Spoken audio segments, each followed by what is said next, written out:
వేరు లేనందున అవి ఎండిపోయెను. దేవునికి స్తోత్రం కలుగునుగాక. హల్లెలూయా.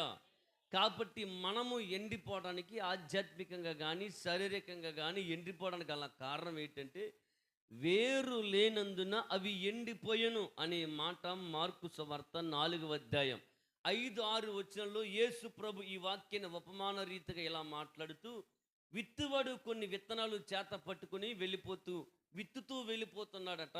కొన్ని విత్తనాలు ముళ్ళ పొదలో పడ్డాయి, కొన్ని విత్తనాలు రాతి నేల పడ్డాయి, కొన్ని విత్తనాలు త్రోవ పక్కన పడ్డాయి, మరికొన్ని విత్తనాలు మంచి నేల పడ్డాయి. ఇవన్నీ విత్తనాలు ఏ చోట అయితే ఉన్నాయో ఇవన్నిటి కొరకు చెప్పి రాతి నేలన విత్తిన విత్తనాలు కూడా మొలకెత్తాయి. కానీ కొన్ని దినాలకి అవి ఎండిపోయాయి. దేవునికి స్తోత్రం కలుగునుగాక. మంచి నేలన పడిన విత్తనం అది మహావృద్ధిలోకి వచ్చింది, అది ఫలించింది. ఈ వాక్య సారాంశం ఏమనగా అని మాట్లాడుతూ, వాక్యం లేదా విత్తనం అనే మాటకు అర్థం ఏంటంటే దేవుని వాక్యం. దేవునికి స్తోత్రం కలుగునుగాక. హల్లెలూయా. లూకా సువార్త 8వ అధ్యాయం 11వ వచనంలో నేను ఈ మాట రాయబడి ఉంది. ఆ ఉపమానానికి అర్థం ఏంటంటే, ఆ ఉపమానము అర్థమేమనగా విత్తనము దేవుని వాక్యమై ఉన్నది. కాబట్టి దేవుని వాక్యం ఎవరి హృదయంలో ఉంటుందో, దేవుని వాక్యం ఎవరి గుండెల్లో ఉంటుందో, దేవుని వాక్యం ఏ వ్యక్తిలో ఉంటుందో, యోహాను సువార్త 15వ అధ్యాయం 7వ వచనం 6-7 వచనాల ప్రకారం ఎవడు నా యందు నిలిచి ఉండునో, ఎవని యందు నా మాటలు నిలిచి ఉంటాయో వాడు బహుగా ఫలిస్తాడు. దేవునికి స్తోత్రం కలుగునుగాక.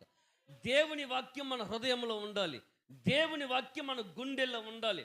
దేవుడే మన బ్రతుకులో ఉండగలిగితే మనము దీవెనకరంగా మార్చబడతాం. కాబట్టి ఏరు లేనందున ఆ చెట్టు ఎండిపోయింది. దేవునికి స్తోత్రం కలుగునుగాక. హల్లెలూయా. ఆ వేర్లు ఏం చేయబడలేదంటే లోతునకు నాటబడలేదు. ఆ విత్తనం పడుతుంది కానీ అది రాతి నేలన పడిన విత్తనంగానే ఉంటుంది.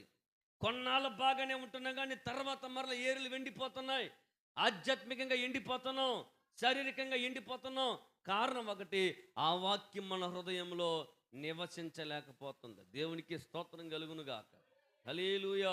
కొన్నైతే త్రోవ పక్కన పడ్డాయట, అవి పక్షులు వచ్చి ఎత్తుకుని పోయాయి, అవైతే ఇంకా కనపడలేదు. మంచి నేలను పడిన విత్తనంగా దేవుని వాక్యం మన హృదయంలో ఉంటే అది ఫలిస్తుంది. దేవునికి స్తోత్రం కలుగునుగాక.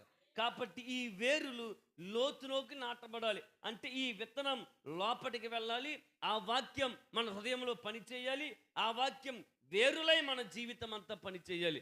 అప్పుడు దీవెనకరంగా మార్చబడతాం, అప్పుడు ఆశీర్వాద